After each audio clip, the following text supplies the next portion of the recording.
What's going on, people? What's really good? It's your boy Marv, and this is the Nerds in the Hood. Folks, you have to forgive me. I'm not really doing this because of the movie I'm reviewing. I'm doing this because in our studio, in the Nerds in the Hood studio that I share with a lot of other people, I realized that it does not get very warm in here. We have a heater, but the heater doesn't do a good job. So at the end of the day, it's one of those moments where I'm just sitting there trying to figure it out. But be that as it may, let's go over the movie Frankenstein. So, for many of you, actually, you know what? Now that I think about it, the jacket do kind of work because, you know, in the beginning of the movie, homies was like in the frozen tundra or whatever, mad cold outside. Both of them had jackets on, fighting for their lives. You know what I'm saying? But anyway, this was the movie. So Frankenstein basically came out on Netflix earlier this month, the beginning of November. And then what happened is it kind of went into theaters for a limited run. For those of you who saw it in theaters, kudos to you. I was not spending my money. This was not a movie pass type situation. I couldn't even do a little date night with the missus because I was like, it's just cheaper to keep her on the couch watching this movie on Netflix. You know what I mean? So that is what I did. That's just what it is. I chilled on my couch. Didn't have to put on no, you know what I'm saying? Didn't have to dress up or nothing. Just sat up in the PJs and watched my film. So this movie came out earlier in the year. It's made by Guillermo del Toro. If you know who he is, he's made some of the most fire hits of the last, I don't know, 2-3 decades. I mean, the guy's made Hellboy. He's done Pan's Labyrinth or helped on it. He did his own Pinocchio that won awards. He's done a lot of heat that I can go on and on and on about. But at the end of the day, now he took his turn on Frankenstein. This had a little bit of an all-star cast. We had Oscar Isaac was Frankenstein himself. We had Jacob Elordi was the creature, aka the monster Frankenstein. Christoph Waltz was one of the people that helped Oscar Isaac get his creation off the ground.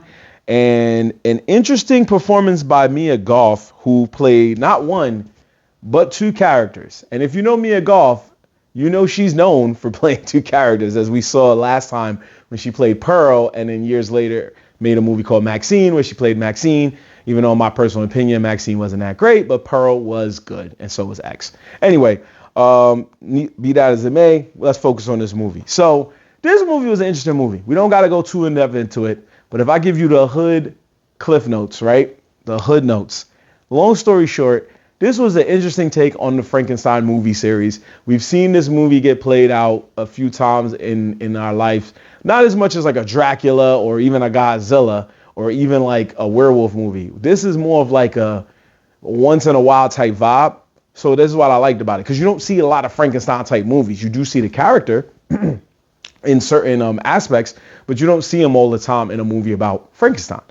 So this movie was basically going at it from a different light. It was telling 2 stories, 2 points of views. It was telling a point of view from the Dr. Frankenstein, and it was telling a point of view from the creature. As to, and it made me laugh because it was about 2 people who had beef, right? This movie was about 2 people who had beef, and both of them was telling their sides of the story. That was it. That was all it was. It was 2 people who had beef with each other. It was like, yo, this is why I don't fuck with him no more. And then another person was like, nah, he ain't even telling you the whole story, fam. This is why I don't fuck with him. And then that was it. It was about one person who was getting his get back for mad long. He was like, anytime I see you, it's on sight. And that's what the creature did. Every time he saw Victor Frankenstein, it was on sight. He didn't even really have to like wash him like that. He just was like, yo, I'm gonna get hands on you real quick. And when I get these hands on you paws, it's over. So next thing you know, man, Victor Frankenstein been running up and down all the time. But to be fair, Victor Frankenstein was using that entitlement. He kept lying on people all the damn time. He lied on the creature every chance he got. Yo, it was this monster. He killed her. It was a monster. He did this. So if I was the creature, I probably would have beat him up too. Not gonna hold you. I would have kicked his ass. Like, fam, I now know what the word lie means, and you keep doing it. Stop lying on me, fam. Stop running my name through the ground out here. He put salt on the creature's name all the time. That shit was wilding for respect. So this was a movie about a dude who got smart, then got his get back, and ultimately lived to tell the tale. That was really it. That was really it. Like at the end of the movie, the people he told the story to, he was like, yo, thank you for your time. Thank you for bringing this bum ass nigga over here. I got to cook him real quick, and this is what we're gonna do. We're gonna ship him off. I'm gonna let y'all go on y'all way, and y'all gonna let me go on my way, because that's literally what happened. Literally what happened.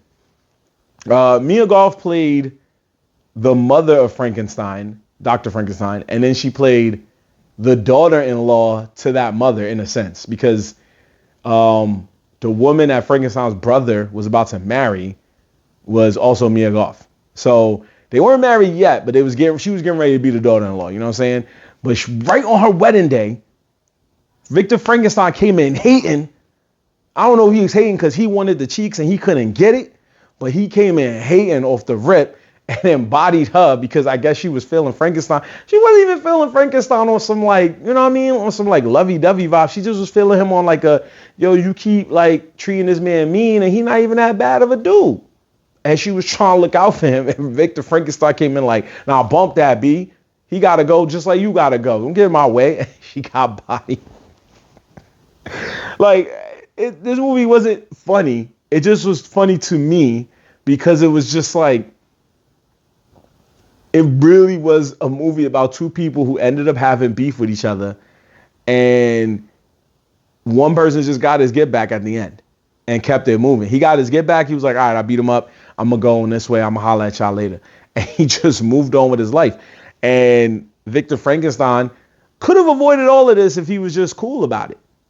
Like, when you really watch that movie, you sit down and go, man, if he was just patient and not all in his feelings, he would have still been alive at the end of the movie and he would have been chilling. Right? Because basically, the whole beef starts off where it's like, he was going to leave Frankenstein locked in his basement and blow up his whole crib with Frankenstein. Frankenstein was going to leave the monster in his basement. He was going to leave the creature in his basement and blow up the whole crib with the creature still in it, ultimately taking him out, right? But the reason he did it is because this creature, compared to most other Frankenstein monsters, had healing powers. He could heal himself anytime he got hurt. If he got hurt in some way, like he got punched or sliced or whatever, he healed himself. So at the time, this man was a real monster, real monster.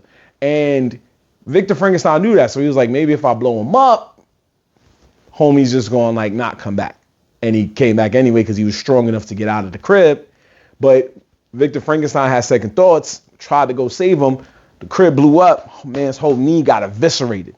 So at the end of the day, like I said, the creature had more than enough reasons to be like, I'm going to beat the brakes off of you when I see you. And I can heal, fam. There ain't nothing you could do. Like, granted, shotguns was his weakness for a little bit. Like, he was getting cooked on the shotguns. But because he could heal, he just kept getting back up and he kept it moving. So I thought that, like, I was like, yo, this movie is so interesting because this is a movie set in the old period of like the 1900s or whatever. And at the end of the day, it's just like this guy is basically the Superman of this world. And he is just cooking people because he's a nice guy that can beat people up. But he's not like a monster. He's just a monster in the sense of the term. But the monster is actually Dr. Frankenstein. He played with God and he got burnt. But yeah, all around, this was good performances, a lot of good scenarios. The fact that they made Mia Goth two characters because they know she's good at playing two characters in the same movie universe is fire. Because even to the point where like one of the characters ain't had no eyebrows and the other one did. I guess to distinguish that they was two different people. But you know us, we said at home like, nah, that's Mia Goth. And don't get me wrong, I think she's a dope actress. I just think that we just might as well just keep doing movies where she just plays like two of the same characters or different characters in a movie. You know what I'm saying? You've done it 2 times now and in the same movie universe. I think we should do another Sinners and just make her twins just like Michael B. Jordan did. You know what I mean? Like, why not? Go for broke. You know what I'm saying? But yeah, I thought this was an interesting movie, especially because the minute I really started laughing was when the creature pulled up to the ship. Because, yo, the first 5 minutes of the movie is like the creature just pulling up, beating the brakes off everybody, looking for Victor Frankenstein. And it was a ship full of like just crew members or whatever. Random crew members, had nothing to do with these two dudes. And they looked right at Victor Frankenstein like, hey, yo, my man, what did you bring over here? We had nothing to do with this, and he beating us up. And Vic was like, all right, let me tell you a story real quick of why this dude's wilding. If I was the captain, I'd have been like, yo, I don't even care about that, homie. You got to get off my ship because my crew getting beat up because of you. We don't even know you. We just met you. Get off the ship, bro. Like, that's it. We just threw him off the ship. They had a point where they tried to take the ladder from the creature. Like, yo, take the ladder. The creature was like, yo, fuck out of here. He just hit the boat. Like, yo, fuck y'all. So that's why I'm like, this is a movie where somebody in the crew should have been like, hey, yo, I think he just coming for him because he don't even know us, bro. I don't even got no beef with homie. And now this man is coming over here trying to beat all of us up the minute he got on our ship. So what if we just pass him what he want? And then he yelled it out anyway, Victor Frankenstein. I would have been like, see, I bet you his name is Victor. I bet you his name is Victor. Bring him off the boat. This all could have been avoided. We wouldn't have had to hear no stories, no point of view. It would have been like, yo, he gonna cook him anyway. So let's just let him get cooked. So the movie was fire. It was dope for what it was. Amazing acting. Interesting take on Frankenstein.